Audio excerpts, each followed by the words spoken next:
Jim has been on here multiple times, and you can watch other videos that we've done or interviews. And this is the first time that I've had the chance to speak to you, Robbie. So thank you very much. Now, you wanted to explain to the listeners how you and Jim met. Yeah.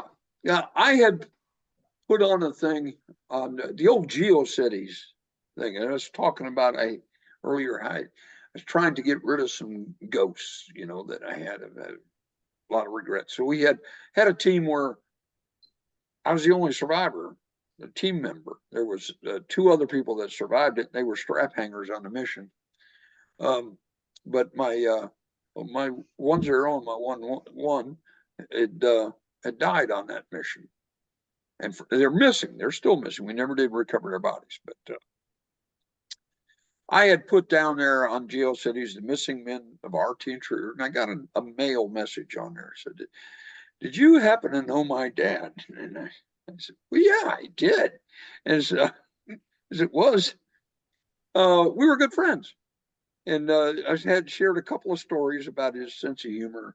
We went into a mess hall one time, and he signed the roster there as General Hollingsworth, who was a general, an actual general at that time in that area. And then I mentioned Gary's tattoo, which was a meat stamp, and on there, and Jim got so excited then. He said, "All right." I asked my mom about that, and she said, "That's true." Because he'd talked to a lot of people. "Oh, yeah, I knew," but they couldn't say anything specific. So, Yeah, that was the big thing. And Jason and I have talked about this in the past, right? It's like I was reaching out and the internet sucked at that time, right? oh, yeah. there was only so much information out there. And what you came across, you had to vet. And how did you vet it? And you, like you said, you and I exchanged some information here and there, and then it was really came down to describing the tattoo that was like, all right, I have actually somebody on the other end of this this cable that has some information. And I was like, wow. And I believe shortly after that you gave me your telephone number and you're like, give me a call sometime. And in my other interview when I talked about RT Alaska, I was half joking when I said I sat on that telephone number for, it felt like forever. It was days, because I couldn't muster up the courage to actually give you a call because I didn't know what to say. Yeah. Well, what struck me at the time was how they had lied about how your dad had died. Yeah. And that was a cover up for the military because we weren't supposed to be conducting combat operations over there at that time. And MACV SOG didn't exist at that time. No one knew who it was. So there was all kinds of rumors about it, but they were not allowed to really verify it. So when you finally did call, and, you were talking about how your dad died in a helicopter crash, and I said, yep. That's not what happened. And I invited you at that time to come out to soar with me as my guest. I was your guest. Meet a whole bunch of people, and I didn't want to tell you on the phone how your dad died. That would just be bad. But in person, it was easier to do that. And then you met all the other guys out there that knew your dad and were on the bright light mission for that and everything else. So I'm glad that we got together like that. It was a good thing. Yeah, that was unreal. I documented that. I wrote down as much as I could remember after that trip. I have all the photographs. I didn't take many photographs. I think I was kind of awestruck at the folks that I had met. I still carry on relationships with every single person that I met that day through you. I mean, to this day. I mean, I talked to Little Mac maybe 2 weeks ago now on the telephone. Is that right? yeah. We were texting each other off and on, and then I finally got a hold of him on the telephone, and I think we talked for about 55 minutes. And he had to go because the only reason why he went is he had to pick up his granddaughter from dance or something like that. So it was really good to talk to him because I hadn't spoken to him for so long. But yeah, everybody, I joked that, I with Nick Brockhausen, I was like, I picked up, 25 dads, right? And he's like, no, crazy uncles. Well, crazy uncles, you know. So it's been a lot of fun. It's been really good. And now I don't know if you remember. So so this was 2000 at the Plaza Hotel. I was your guest, and we had never met before. And me being, super anxious and everything, I got there right when the doors opened, right? And I'm in there and I'm standing there and I'm standing at the registration table and I'm like, I don't know who Robby Robinson is. And every, now and again I check in. Has Robbie checked in? No, no, no, no. And at one point, maybe an hour and a half, 2 hours later, there's this gentleman standing there, and I hear them say, "Oh, Robby Robinson, someone's looking for you." And I turn around and I walk over and I introduce myself to this person, and it's a Robby Robinson, but it's not you. It was an it was an Australian gentleman Yeah, who I believe was he with the SAS, or he he was some was sort of, with SAS, and he had worked in the Mike forces, yeah, but yeah. he had been invited over there. Yeah, and So Just it was absolutely hysterical. just So to interject for 1 second, we do have a question from a person named John Mayer, and his question to you, sir, is how many Robbie Ian Robinsons were there? He said that he met one at FOB 1 and two at Da Nang. So that's why it was funny that you guys were talking about that. So that's what John wanted to ask you. How many men have the same name as you? I know at least four. One of them was a very senior guy. He was an E8 when I was an E5, and it was Robby Robinson. And there was another one. Well, at CCN there was two of us. One of them was David Robinson, and there was me, Raymond Robinson. But we both got called Robbie. So it's just the old story of Smith. It gets called Smitty, so forth, and it was just a nickname that hung on. So everyone, matter of fact, when my wife met me, she was introduced to me as Robby Robinson. So that's how I think she was surprised when she found out I had another name later on. But yeah, so it was an interesting meeting. And once I saw you, I knew exactly who you were because you look so much like your dad, just taller. a lot taller. He was only like Yeah, 5'9". I push over 6 feet, so yeah. I got my grandfather's side. Yeah, but But do hang you on, do hang you on 1 second, go if you ahead? don't mind. Let me turn on this light.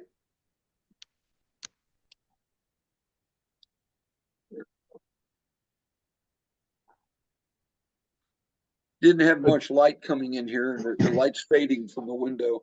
So but to jump anyway, back to that, so I met the first Robby Robinson, and then later on I met you, and you walked in, and I'm looking at the picture right now on my other monitor. It says, "I don't play well with others."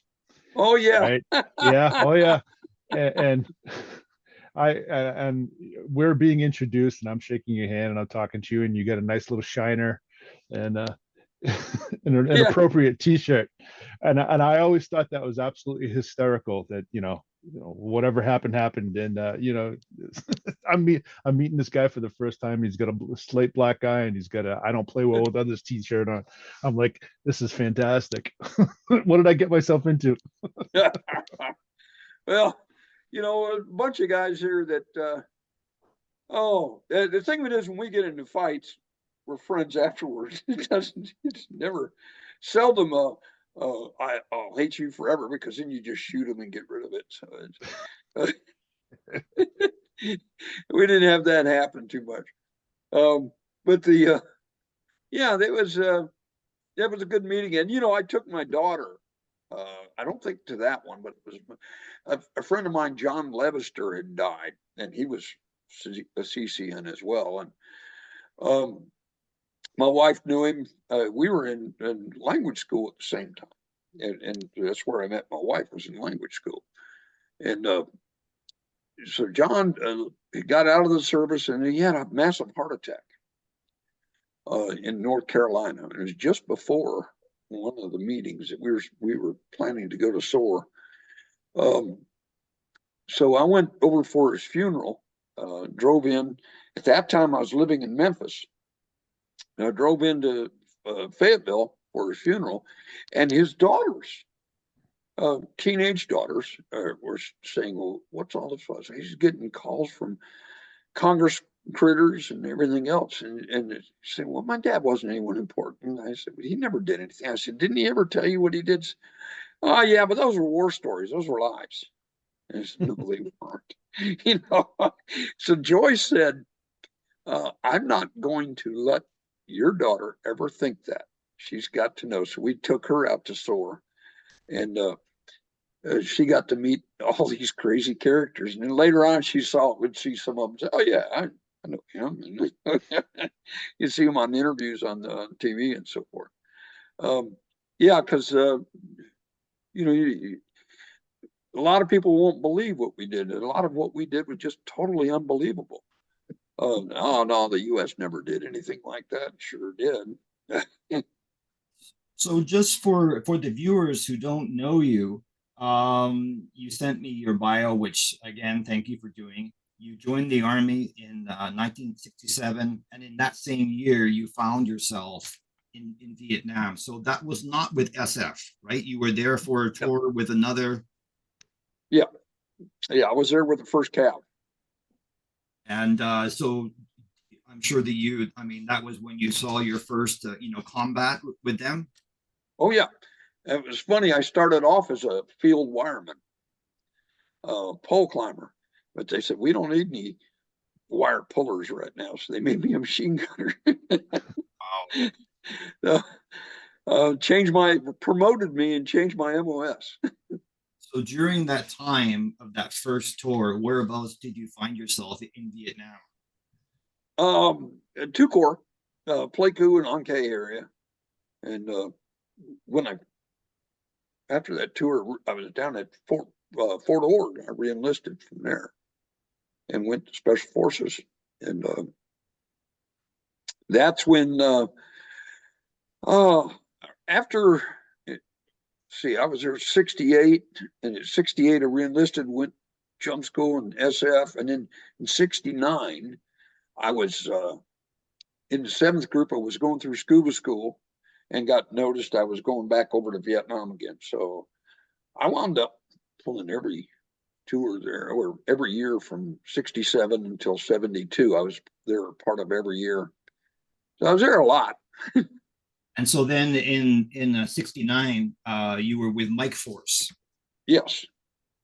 And then after that, you got the idea, or so what made you go from Mike Force, which is a pretty intense group itself, into SOG? What was that like? Did one of your friends say, "Hey, you got to come over here? It's pretty wild"? Yeah. Matter of fact, baby son David's ran into me, and he says, he asked me what to do, because we were on the same team in Bragg. And I said, "Hey," and we both looked like kids at that time. We looked like 12-year-old boys. You all did. Yeah. And he just said, "What are you doing?" I said, "Well, I'm getting ready to go back to Fort Bragg." He said, "Are you heading over there?" He said, "No, I've extended."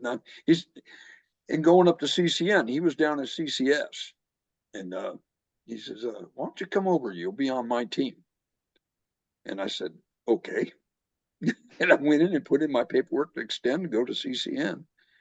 And when I got, I went home on a 30-day extension leave. And when I came back, I knew where CCN was. I had to, came in late. The plane came in. There was no one to meet me at the airport, but I was able to finagle a ride on over there. Showed up at the gate. They put me in the guest quarters. I showed them my orders, so they knew I actually did belong there.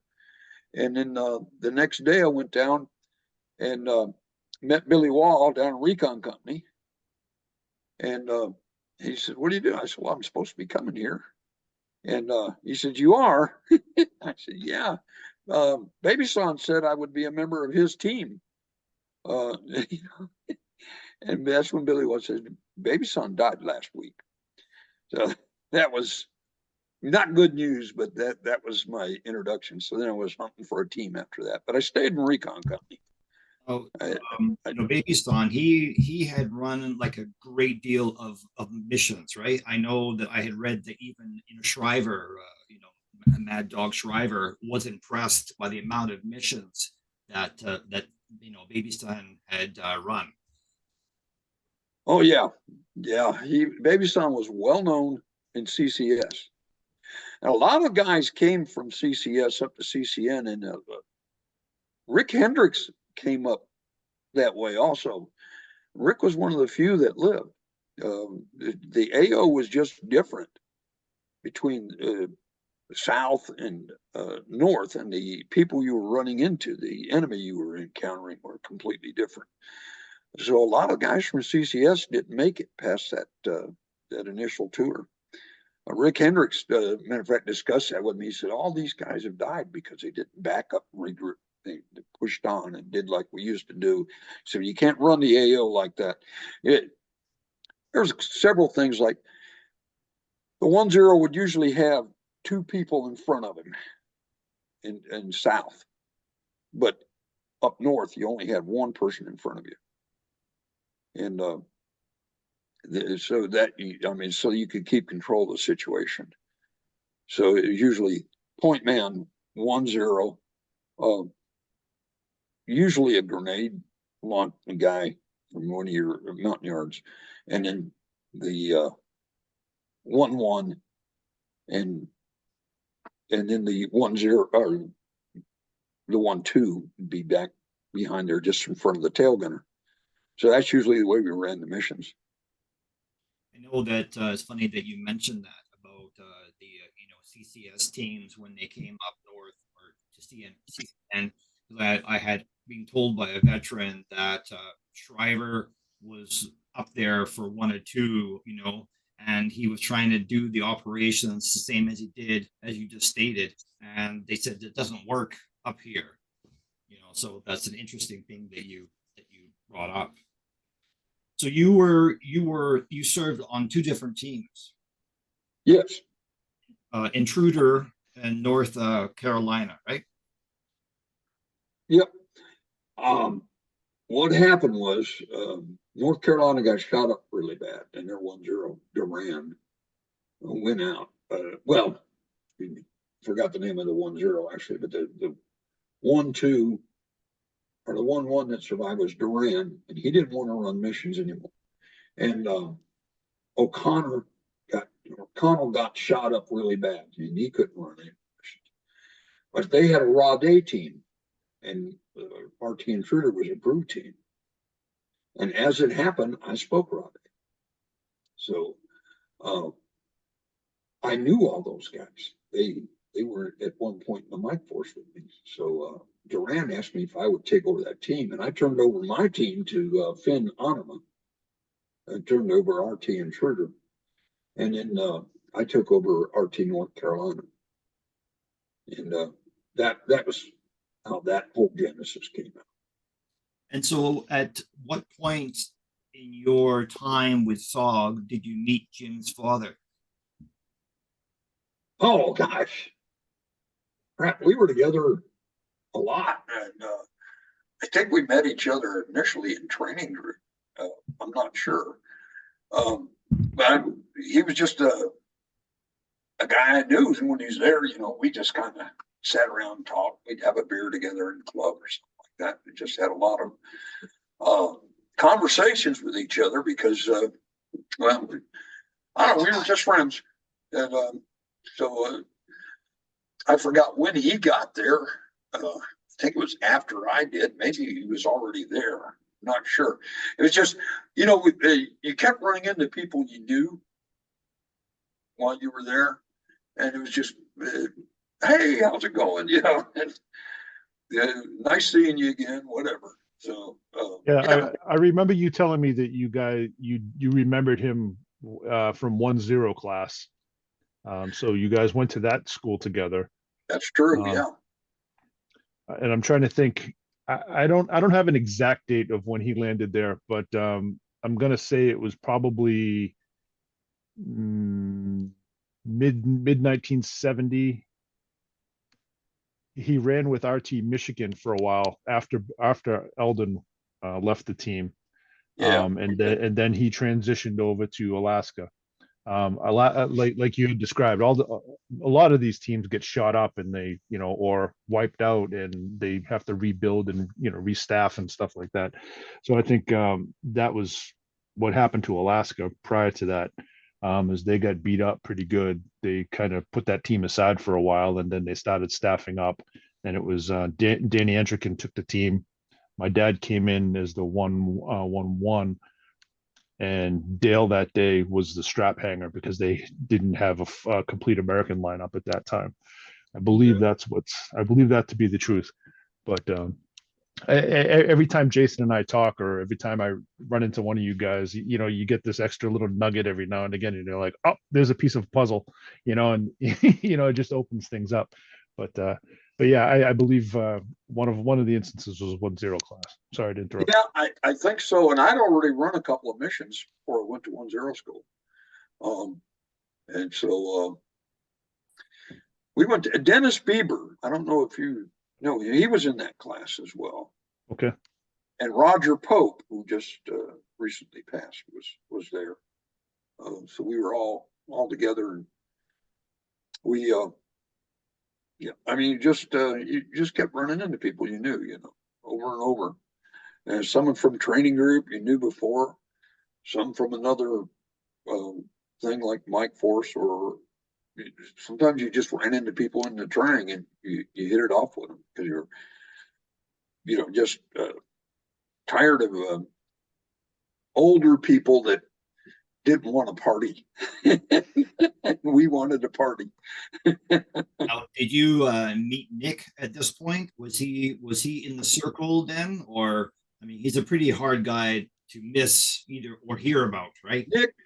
Nick came down later. Don't know when he came in, for sure, but he started.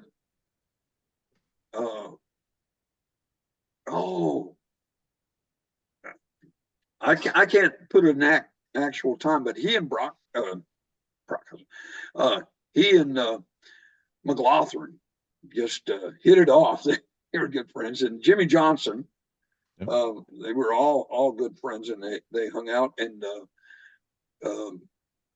let's see, Brockhausen went on a couple of missions with McLaughlin as a strap hanger. He wasn't assigned to the team, but he just went on as a strap hanger.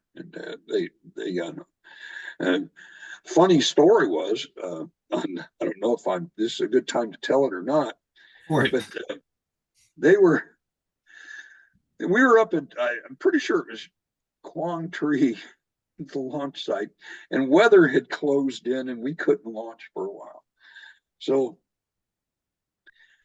Jimmy, McLaughlin and Brockhausen just said, yeah, we need to, because we couldn't launch. We knew it was going to be a week or so before we could go anywhere. They decided they needed transportation. So they went out and stole a Jeep and then brought it back, and we repainted it. But it had a funny gear shift knob on there, chrome gear shift knob. They didn't take that off.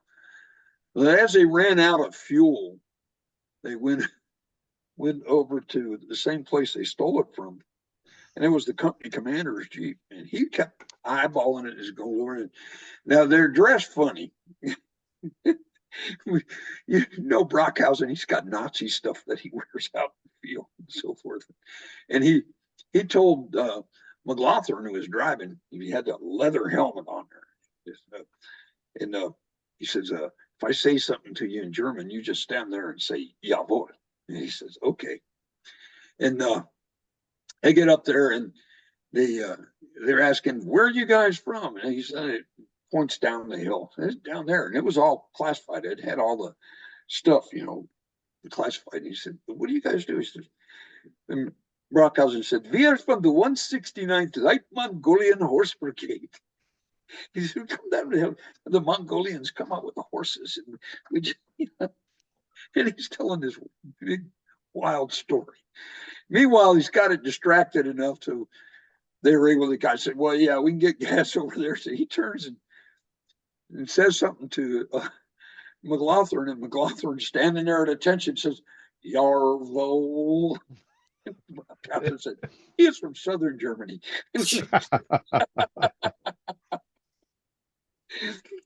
And Jim, you know them so well. Yeah.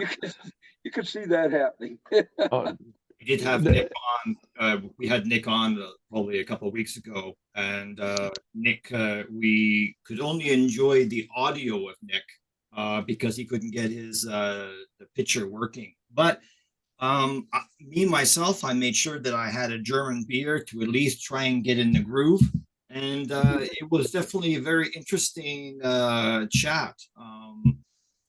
Oh yeah, he's quite a character. Quite a character. I do enjoy my chats with him because he knows a lot about world history and stuff, right? So there's a lot more to Nick than just the combat, soldier. Even though we all enjoy hearing those wild stories, right? Yeah, and he's quite a writer as well. Yes, and I like writing, and I think I sent you a couple of examples. I like writing humor stories. That's why I did the real adventures of Secret Agent Orange, and did that. And there's a lot of weird stuff in there just because I like humor. Now here's a funny question to ask you, and I'm going to jump right off from the track here. Now, you in your private life have been a world traveler. You've lived not just traveling, but you've lived in various places. Before we go back to chatting about SOG in Vietnam, what do you feel has been the most dangerous place that you've been to in your travels? Non-work, non-agency, non-military, in your pleasure. That's probably when I went to Burma. Yeah, that was pretty bad. And I wasn't in an official work capacity there, but I was kind of acting as an envoy, and that was, and we were getting in touch with some of the local natives there. That was very dangerous. Other than that, it just crime-ridden. Hell, going to Detroit was bad, and I grew up there, but I haven't been back there in years. I lived in a lot of places. Let's see. Belize was too lazy to be dangerous. Costa Rica was too nice. It's really hard to nail it down to places I've been to as a tourist. There's a lot of places I've been to as military that are just dangerous. As a contractor, I was working in Iraq, and that within recent, that was 2005, 2006. And that was very, very dangerous. In fact, I was training people how to be advisors, and they'd actually put out the contract on me at that time, trying to, and the Phoenix Academy commander came up there and told me, he said, "Well, contract doesn't call for you to have a gun, but we need you to have one now anyway." And I reached into my vehicle and pulled out. I said, "Okay." And he said, "You already got it." I said, "You don't go into a combat zone unarmed. You just don't do it." But so how did your wife feel? You were not to be an asshole, but you were with the same wife that you're with now? Yeah. Okay, so how did she feel about you going over there to another, you'd made it through, Vietnam, SF, SOG, all that kind of stuff. And now you can't live in normal everyday life. You've got to immerse yourself in Iraq. Well, you have to remember, she was also military, and she was MI. So she understood a lot. But Don Feeney had called me up one time and asked me if I would come over and work with his group in Iraq. And they had just had several contractors get killed. And Joyce was shaking her head no while he was on the phone. No. And I said, I said, well, I'm going to turn it down right now, Don. I said, but I'll keep in touch with you just in case things change. I said, got too much stuff happening here. And it wasn't 2 weeks later. DOD came up and asked me to put together a program to train advisors at the Phoenix Academy.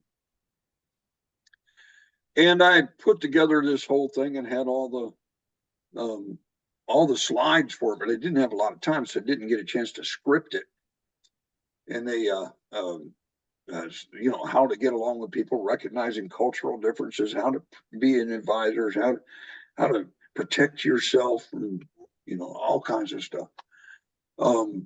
Even talked about having a word. I think the one that I used there with my people was, hey, I just got a copy of Brokeback Mountain. You want to watch it? And that was, yeah, well, let's go on over and check it out. And that was a clue to, you know, pack up and get ready to go because something bad's happening. You see, that's what that was for. So I relayed all that, but I put that together and didn't have time to script it. And I said, well, I need to talk with your guy. So I can get him ready for it. He said, well, we were going to ask you if you do it. And I said, yeah. And I quoted a figure of $200,000. And they said, okay. I said, I'm a bitch. Why didn't you ask for it? You know? Yep.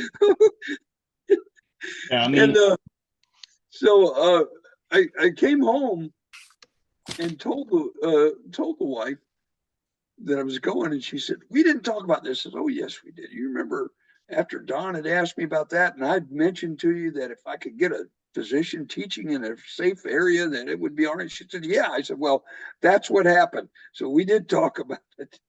She wasn't at all pleased. So after the day I left Iraq, that rockets hit my building, right where my office was. And I called her and said, oh, I'm heading down to buy-up right now, so I'm okay. So if you see something on the news, don't worry, it didn't involve me. I was out of there, and I was gone. I wasn't, just so happened I wasn't there. And then I called her from buy-up, and that's when I told her, hey, everything's okay, you know. And then I went down to Kuwait and then flew back. And she just asked me very nicely, she said, please don't go back there again. And I said, okay. So that's when I started working the anti-terrorism angle again and so forth, and working for the government that way. So she wasn't at all pleased with it. You have to know Joyce. Joyce is a tough lady too. She'll bop you, right?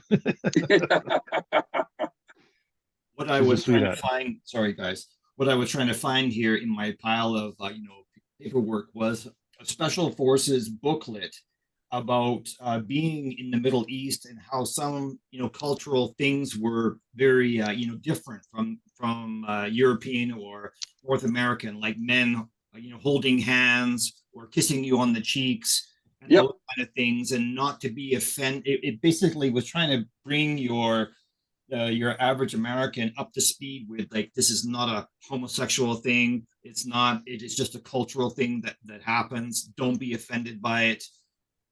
And some of the gestures, hand gestures, that maybe you might think are not offensive, in that country they are extremely offensive. So yeah, that's what I was trying to find. But yeah, there's a lot of things. That holding hand thing is also, they take your hand, say, come on, they're actually placing you under protection at that point.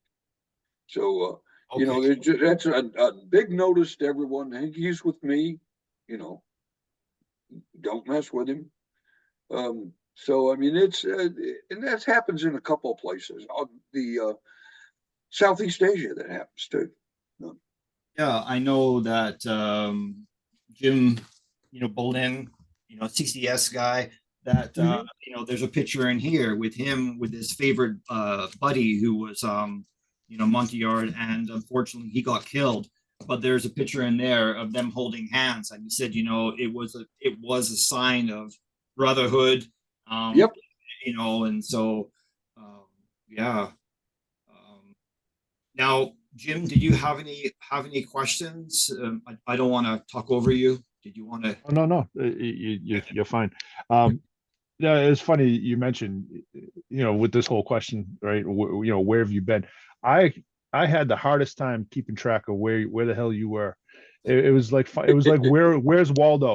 I was in Thailand, and I was in Australia, I was in New Zealand, and I was in Belize, and then I was in Costa Rica, and then I'm talking to you. Should we changed an email, and all of a sudden you're living in Italy, and I'm like, it's like it was almost impossible to keep track of you. And in some of those instances, I didn't realize you were still active. I thought you were kind of living the happily retired life. But Well, it's most of the time I was living a happy retired life, but you know how hard it is to hit a moving target. So that's the reason. And Scotland was one of my favorite places to also. So I went up there and we stayed up there for a year. Uh, and then when we came back did you meet my daughter, Nikki? I believe I did. I may Yeah, have been at that one of the SOAR. swords. Yeah. Yeah. Well, she lives in New Zealand Okay. now. I was over there, and I was in Thailand, and Joyce went to New Zealand to live with our daughter, and daughter finished high school there. She didn't want Nick going to an embassy school in Bangkok, and wanted to have more or less a normal life. So we all fell in love with New Zealand. We came back after 9/11. I got recalled back, and the Nick went to college, and after I think it was her third year back in the States, she said, "I'm moving back to New Zealand." And God love you, because it's not the easiest place to go to. Well, we were there this last time. I had a 1-year visa visiting when COVID hit, and then I wasn't able to leave. Right. So we were there for 3 years. I said, "This is the best place in the world to get stuck." My daughter, son-in-law, grandchild living about 200 yards away from me. So we got to spend a lot of time visiting and everything, and it was pretty good. And like we came back here, and they discovered the cancer when they got here. Says, "Well, we were only going to be here for 3 months and head out again." But I've been getting treated and everything else, and then the heart problem showed up. And that was an all of a sudden thing. So what it was is some of the hormones they were giving me to fight the prostate cancer brought my heart rate, ejection refraction rate down from 100% down to 9. And so they said, "Well, we're not giving you that anymore." And I said, "Okay, great." But they had to put in this defib device here. And so we're waiting. I don't know what we're going to do, if we're going to head back overseas or if I need to stick around here where I was close to the hospitals or whatever. Well, you're It's looking hard good, to and you're say. looking strong. Oh, thank you. Yeah. Well, you're going to be out in SOAR this year, right? I'm not 100% sure. I would love to go. I missed it last year. Too much stuff going on up here, but I'm gonna give it hell. Yeah. Yeah, I look forward to seeing you if you do. Nick didn't show up this last one, and I hadn't been to SOAR in several years, so I was really looking forward to running into him. Ran into Carl Franket over there, and Carl and I were in training group together, and he was a CCS guy. Yep. He went back to CCS, but didn't run into a whole bunch of. Well, Cliff Newman saw him, yep. And so forth. But I do have another funny story to tell you about McLaughlin and, Fire away. and Frenchie Castagna. And we had a safe house, and it just opened up, and you walked into the front door, and there was a foyer, and you turned to the left, and there was a beaded curtain, but you could see through it and see through the bar there. And Frenchy Castagna came in, and he turned and he looked there, and there was McLaughlin and Jimmy Johnson standing there at the bar naked. So, and all the little girls pointing up there and going, you know.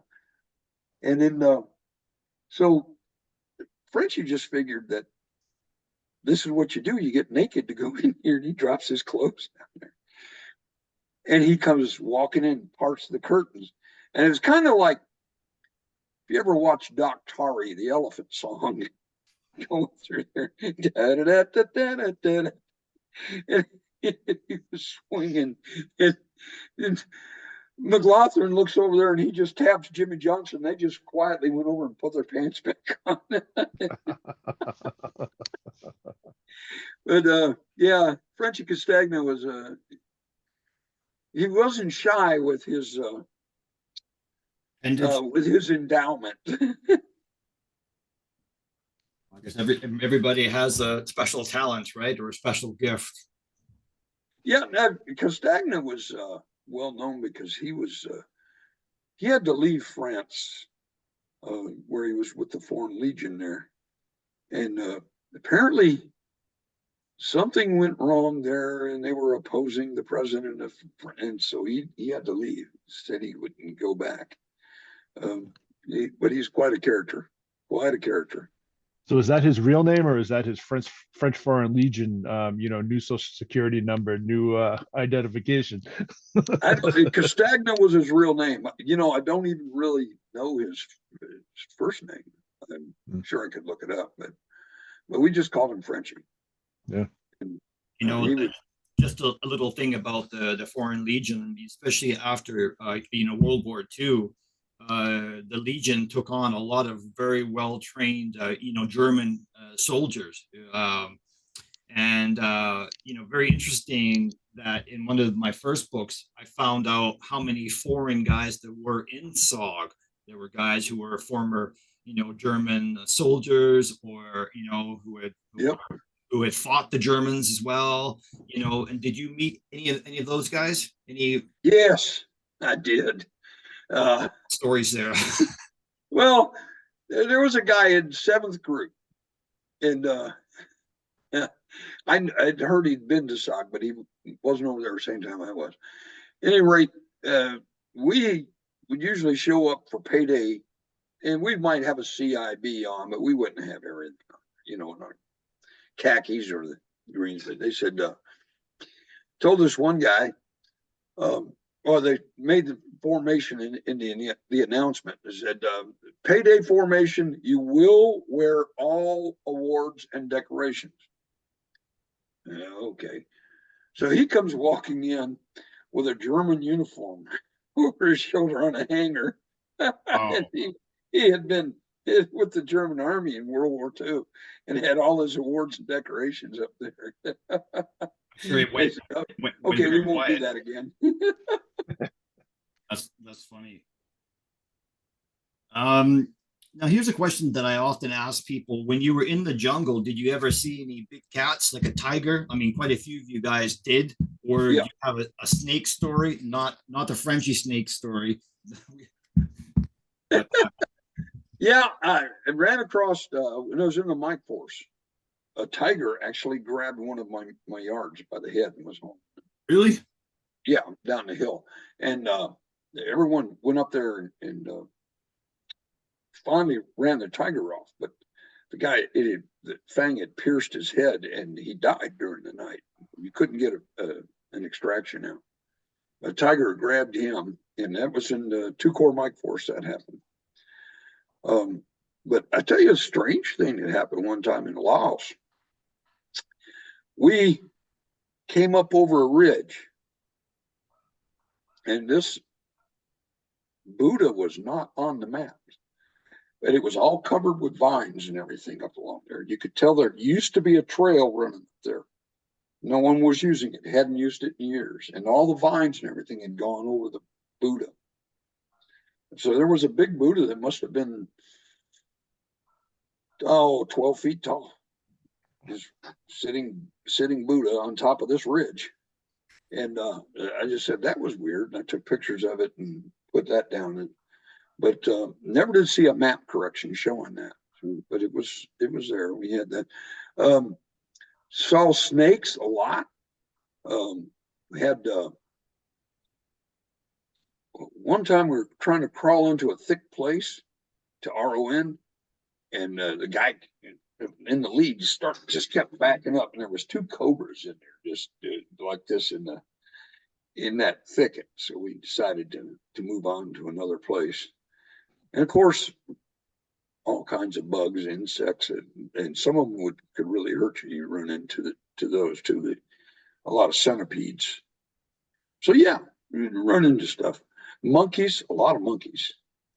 So, you know, this is something I've heard about a lot in, you know, the rock ape stories. You know, it's like this, not a legend, but I mean, I've heard that if they saw, I guess, soldiers, doesn't matter who you are, enemy or American, that they would throw rocks at you and stuff.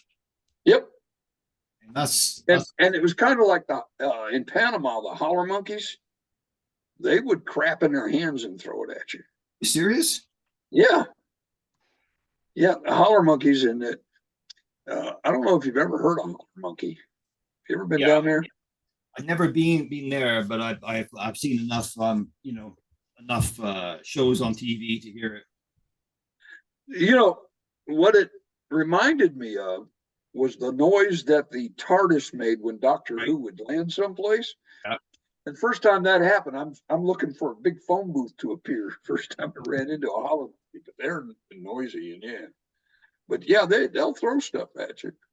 And there were certain rock apes. Now the gibbons, ran into gibbons down there in Long Time. When going through 10 school, we'd see them, but they were just going through the tree and not bothering anybody. But rock apes, yeah, some of them would throw stuff at you. They're quite big, right? I mean, they're not little monkeys. I mean, they're like, you know, about the size of a chimpanzee. And those are like 3 or 4 times stronger than a grown man. So yeah, they get the same with the holler monkey. The holler monkey is about half the size of a chimpanzee, and they get nasty out there, throw stuff at you. And so during your time with your indige guys, did you sample any kind of, you know, funky meat, any bush meat? Yeah, they would a lot of times back at the villages. Went with the villages and hang out with them, but you know, mostly that stuff like that would happen with the Mike Force when I was with the Mike Force, because you could cook strange stuff and the guys would collect stuff. But when you're on recon missions, you're more or less just eating the PIRs and so forth. So, you know, out in the bush, we weren't. But in the Mike Force now, these guys would catch stuff and cook it up. Different lizards, things like that, and catch birds. And a lot of bird traps, they would catch them and cook them up, so forth. We would just eat just the PIRs that we had, and, or lerps. A lot of times, some of the guys would take lerps out there. I preferred the PIRs because it was, if you left any residue behind, it was more indige. The smell with everything, because you could tell a lot from the smell. Like when we were in the Ashau on the 17th of February of 71, they Sammy Hernandez said, "Here they come." I said, "What do you say? You smell that smoke?" I said, "Yeah." He said, "That's them. They've been in the caves and, you know, putting up heating stuff in there, and it's hanging to their clothes, and we could smell it." Wow. And we could smell them coming down the road. So we had to make sure that we washed. We used ivory soap, because there was no odor to it. So we did that, you know, before, and of course you didn't wash out in the bush at all. You're only supposed to be out there a week anyway. Sometimes you get stuck and be out there too, but because the odors would really indicate who you were. So we had the code name for an American was a soap bubble, and sometimes they call them long shadows and soap bubbles. For the Indians, we call them straw hats. Right. And so, but yeah, soap bubble was one of the ones we used, and long shadows, if they were trying to give a report on what was going on. You would use those terms. And now, did you ever see any like Eastern, European soldiers, like Russian soldiers or Chinese even? I did not. I ran into several people that said that they did, and somebody had taken some pictures once, and there was a Russian in the tree, and it didn't until a picture was developed. They didn't know that. Trying to remember who did that, but I never ran into Russian soldiers. I know it's only been in probably the last 15 or 20 years that, and you can see the video on YouTube, that they actually did, acknowledge that, yes, we were there. And they have this party for all these, veterans, the Russian veterans. So it does, it's kind of interesting to see that kind of insight. Also, I didn't know that the Cubans were there building the trail. So there's so many aspects behind the war that people really need to read about, just who was there, doing what.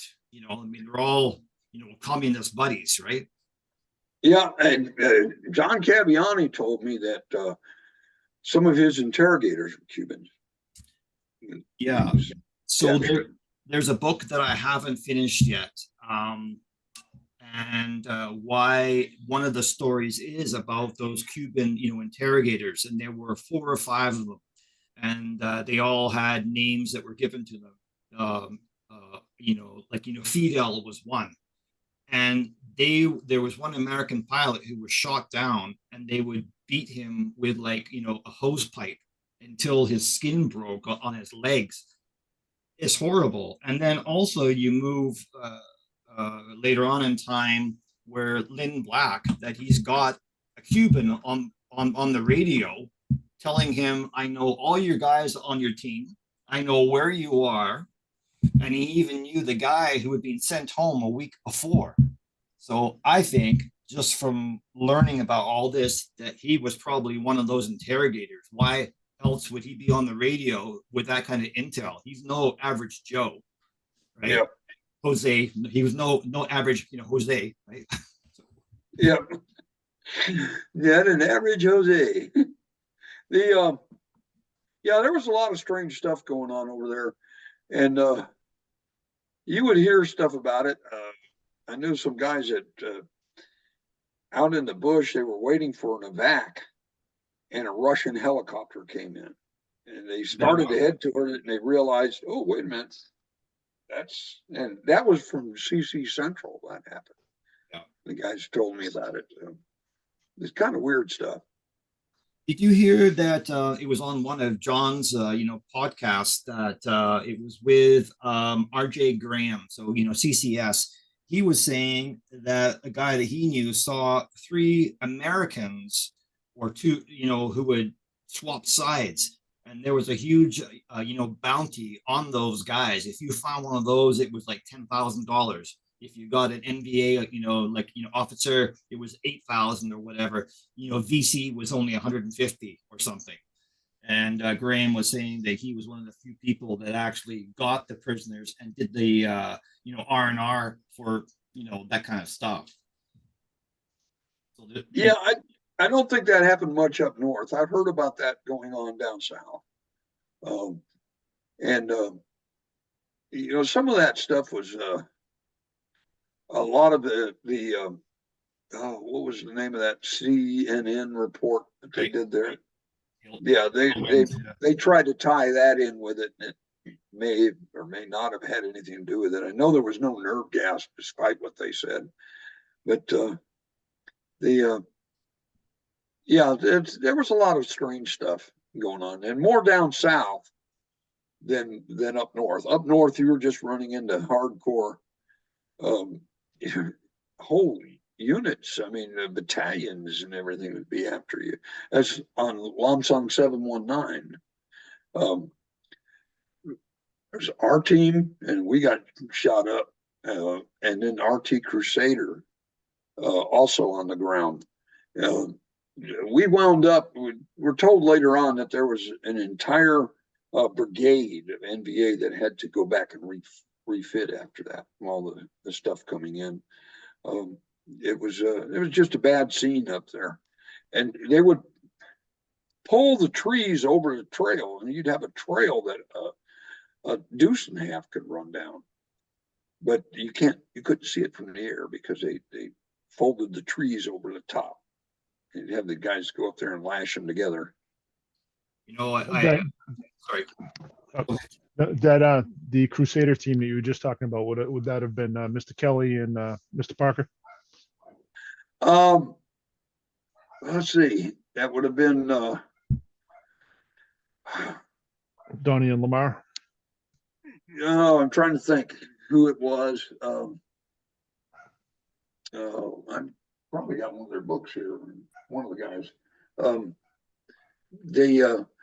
Jim Butler was on that, but I think he had RT Crusader too. There's only two teams, or maybe it was RT Python. Well, that may have been it. Mr. Butler was on Python. I do know Yeah, that. it was Python that did it, and they were and what's his name got a Distinguished Service Cross in that one. So I was wrong when I said Crusader, because there are only two teams that weren't named after a snake or a state CCN. Those was RT Intruder and RT Crusader, the only two. They were holdovers from the old days from the Spike teams. But yeah, it was Python, not Crusader. I'm glad you mentioned that because it made me think about it. Jim Butler was there, and Les Chapman. Okay, yep. It was the other one, and calling in all that stuff, and they were a little further down the valley from us, and boy, they were able to call in a whole bunch of stuff and gunships and the whole bit. But we got hit first, and that just and when we were up so high, the top rotor failed on the helicopter when it was trying to extract Watson and Lloyd out, and the crew said that they saw it sailing up through the air. That was pretty bad because they were trying to pull too much power and maintenance on it. I get like a door flying off of a jet right now. You can never tell what you're going to get there sometimes. Yeah. So I know that when you guys were told to go on like a bright light, that was probably one of your more dangerous missions, right? Yeah. And so did you go on any of those? Yeah, I did on a couple. We would be, so if our team had downtime, we would go and wait at the launch site and wait for a call. And our teams are supposed to be together. And the 1-0s from each team, we would coordinate, and there'd be somebody else who was in charge of the whole thing. So coordinate how we were going to move and everything else when it went down. I never had to deploy on the bright light itself. The only time that it happened was RT Intruder had to deploy one time. And I was home on leave, another extension leave when that happened. And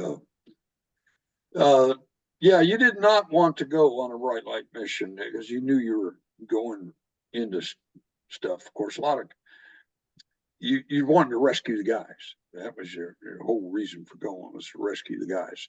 And I went on a couple of missions as a bright light, as an exploitation force, from stuff that had been reported earlier.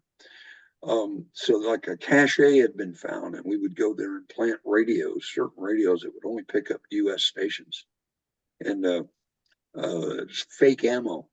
The ammo would blow up on them and stuff like that. I've been on those, but I'm not on a team rescue. I didn't have to do that.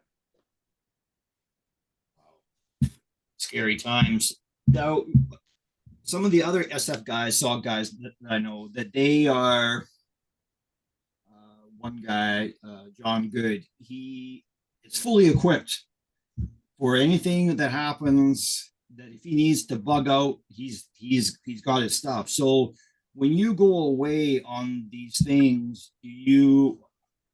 what does combat veteran take with him if you're walking around? Like, are you comfortable not being armed, or do you feel like, do you always want to have a knife on you? Like, what is the minimal thing that you feel comfortable taking? What are the essentials for you when you're out? Well, I have a lot of knives. I always have a knife. And I was gonna see if I could flash this around. You could kind of see, but I don't think I can. Let's see. It's all behind me. Oh yeah. And I got a lot of knives, and I've always got a knife with me. I mean, that's just rule number 9 from NCIS. You always have a knife. I, to this day, cannot go into a restaurant and sit with my back to the door. I cannot do it. I have to sit with my back to the wall. My wife's acknowledged this. She understands. I try to be a little better about it. Well, it's part of PTSD, and the government's acknowledged it, and they grant me compensation for that and everything else, because I'm 100% disabled now, especially with the last bout of cancer, which they determined was Agent Orange related. So there are certain things. I like to have a gun with me if I'm going to certain places. I'll have it in my car. I don't like the gun that I currently have. I'm looking to get another one right now. So I'm going to see if I can win one at the next store. And I've got a Glock, and I do not like the safety on that. You can accidentally fire it pulling it out, things like that. So I'm just not really wild about that one. Did you carry, a sidearm with you during your SOG days? Did you have like a Browning high power, or did you? I used to, and I used to have a Taurus that I captured as a it was a Chinese TTM 1951. It wasn't a Taurus, a TTM 1951.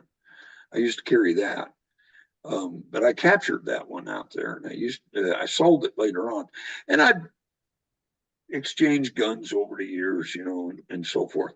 But I used to always have, when I went to the field, I would have strobe light. We would have the radio, ERC-10 radio, all up here. I have just below that, we would have our gas mask, and then over here, and our patches, we had pockets that had stuff in them. We all knew it was an SOP where we would have it. Everyone on the team would have the stuff in the same place. On the back of our gear was our IV thing, and back there. So if you had to get something from somebody else, you knew exactly where it was. Grenades and everything, and mini grenades. Carried a lot of mini grenades and ammo. What kind of Claymore mines. What kind of gun did you take with you? Were you an AK guy, or did you like the Colt? I carried the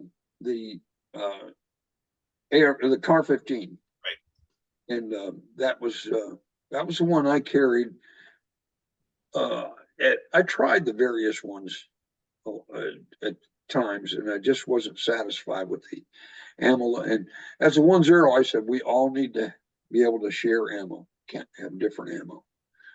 So we did the same thing. Now, Sammy Hernandez used to carry this RPD, and he saw it off. But on the one mission, the barrel kept falling out when I was on the trail, and he thought it was good to take it. But when I was able to make the decisions, no, everyone on the team will carry 5.56 ammo. And if we need to exchange that, if we need to load from somebody else, and so forth. At one point, we experimented with a soap dish claymore. Have you ever heard of those? Oh. Okay. There's an Eldon Barswell story too on this. Eldon was home on leave when we started doing this. So we would take soap dishes and pack them full of C4 and then nails and everything else over here on them, or whatever we could get packed, and they would fit in the back pockets of our rucksack. And if we needed to, we could just dump the rucksack down, get right behind it, pull a clacker out, and fire them.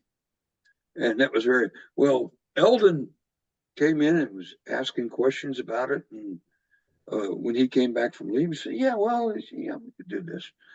And he said, "You tried that?" I said, "Yeah, it's good to go."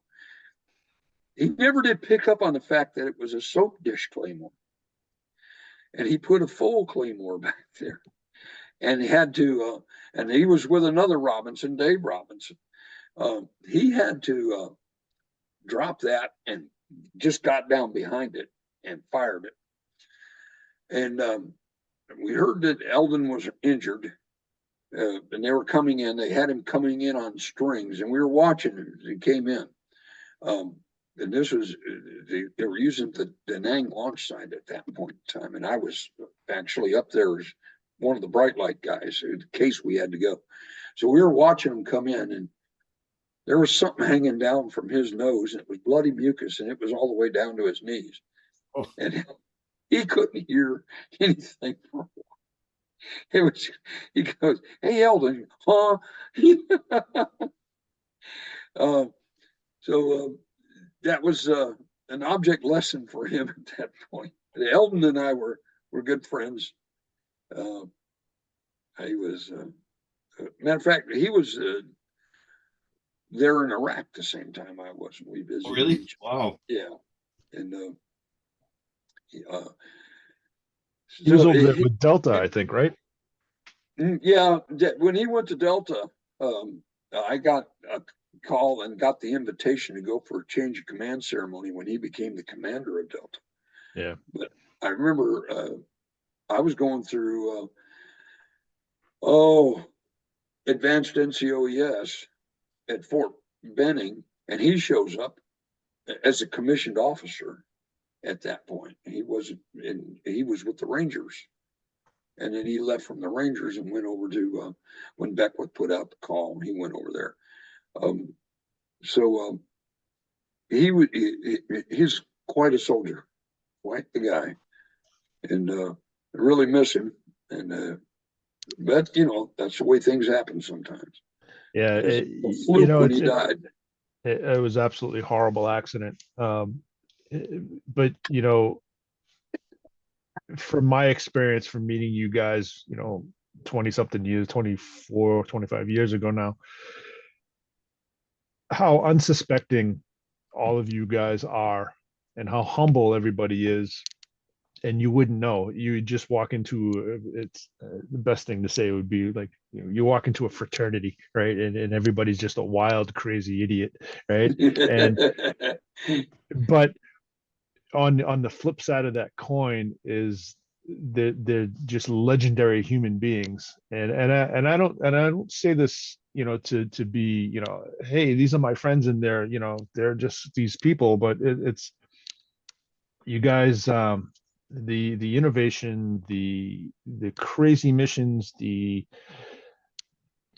I don't know. It's just you guys don't you guys didn't get the recognition that you deserved again for the innovation and for basically developing SF into kind of what it is today, to what these young men carry out today, and doing that. And Eldon is a perfect example. You wouldn't know he was, a general. You wouldn't know that he was with Delta. You wouldn't know that he was, heavily into the Ranger Regiment and everything else that he had accomplished throughout his career. You wouldn't Yeah. know because he doesn't walk around going, "Hey, look at me." Yeah. It was unbelievable, and You know, it's not just him. It's all of you guys. every now and then someone will ask, well, what'd you do in the Army? And I hate to say it because, my experience going to a veterans club, for example, like VFW, every truck driver, every clerk, every cook died in Vietnam. And the only ones that survived were all secret CIA agents and so forth. And they all claimed to be this and that. So when someone asked me what I did, I said, well, yeah. I hate to say it because everyone's going to think, those that knows that you must be lying, Yeah. because we did some pretty incredible stuff, and parachuting, combat jumps. The fast rope was developed, and at one time I remember the fast rope was classified, and actually the Delta guys developed that, and we. And like I said, why didn't we think of that earlier? Getting in and out, but we repelled in a lot of times. The stable rig, and so forth, was all developed from SOG.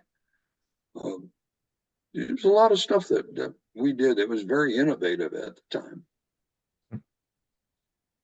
Very kind of James Bond, ish, a lot of the things that, like I can't think of anything right this very second, but like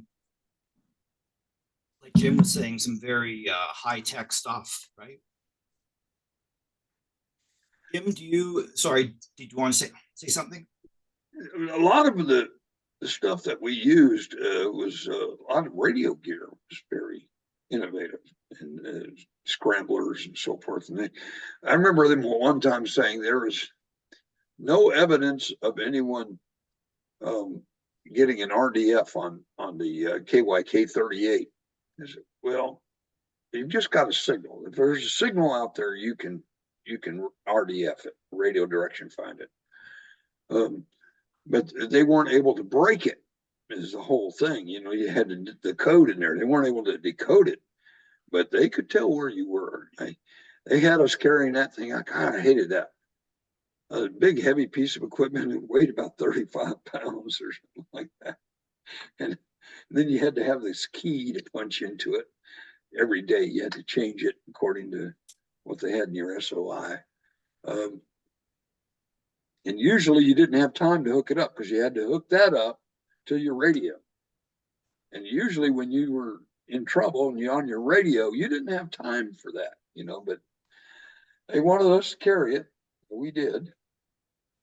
Do you think that there were more covert things going on that like a higher level than SOG? I know there were.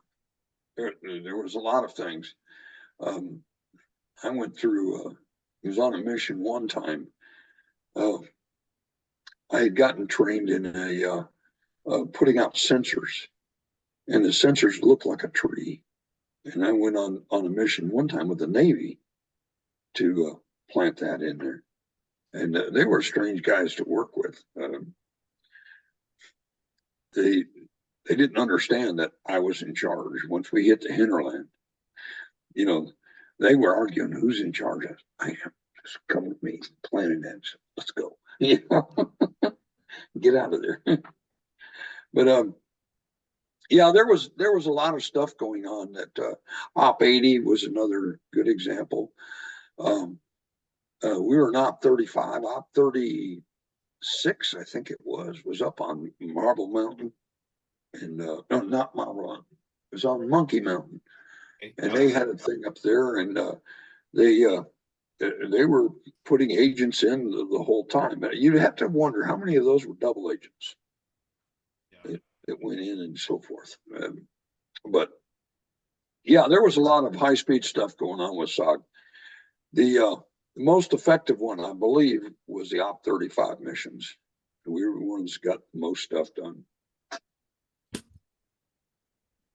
I've got, I've only got two of my books here that I published, but there is one that I have that has about what the Navy were doing there at Monkey Mountain. And it has, I found two pictures of the inside of it. And they controlled the guys from the Navy who were sitting there at the desk. They're looking at the guy taking a picture like, what are you doing? Like, it's really quite trippy, but, it's so, what I wanted to tell you is that about Mr. Bargewell is that last year I took my wife here. This is about 3 hours away, but I thought I can't not go. So I got to meet Mr. Newman and Ken Holmes and Ken Bird and a few other people that I recognized, but I don't want to say I didn't have the confidence, but I know that you guys don't meet up too often. And who am I? I just wanted to go and just be a part of that. And it was really neat. It was really neat. I didn't speak to Eldon's family. I have spoken to his son, who's allowed me to share all of his dad's photographs. So that's kind of neat, but speaking of cobras, you were saying, there's one that came into a guy's camp. And like, it can be like 10 to 12 feet long. I mean, that's here it is. So that's the inside of a Monkey Mountain, and that's the FOB. Yeah, and that's what I was trying to locate. And here, there's the map of where they were and all the rest of it. That's what I enjoy when I'm doing these background things. And currently that Jim and I are chipping away at a book about SOG's, MIAs. So that will be done, in a couple more months. It's not an easy book to do for a variety of reasons, but there's only so much out there, and Jim's been very good to be part of this. And there's so many records out there that now are available to the public, right? So you just have to dig. So we've gone over a little bit on the time, which is fine. Jim, did you have any questions you wanted to bring up to Robbie? No, stuff I have I can save for our second round if we decide to do one. Yeah. No, I'm just excited to be able to have you on and to have you be able to share some of the stuff. It's been a long time. We have quite the history now. Yeah, it is, and I remember last time I was there, Don Kelly tried to introduce us. Remember that? You were up there at the table with him, and he said, "Do you know this guy? He's Gary Hollingsworth's boy." And I said, "Yeah, I think I've seen him once or twice." I talk to Don every week, if not almost every couple of days. How's he doing? So he's had some better days. He's got some health issues that are going on right now, but he's still giving it hell. Good.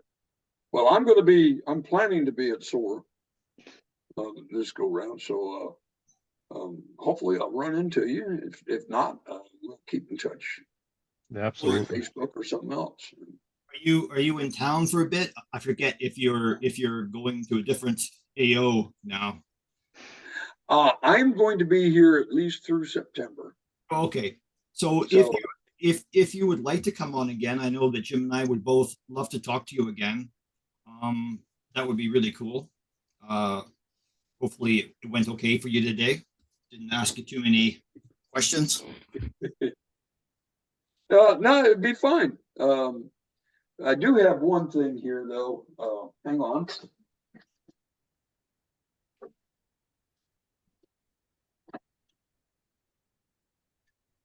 I don't know if you could see this very well. That's what I used to look like. Oh, I'm Selleck there, eh? Yeah, it's quite a change over the years. And like I said, last time Jim saw me, I had dark hair. That's gone away. And you saw my other picture there where I was with my team members. I did, yeah. Yeah. You know, And like I say, I looked like a 12-year-old kid there.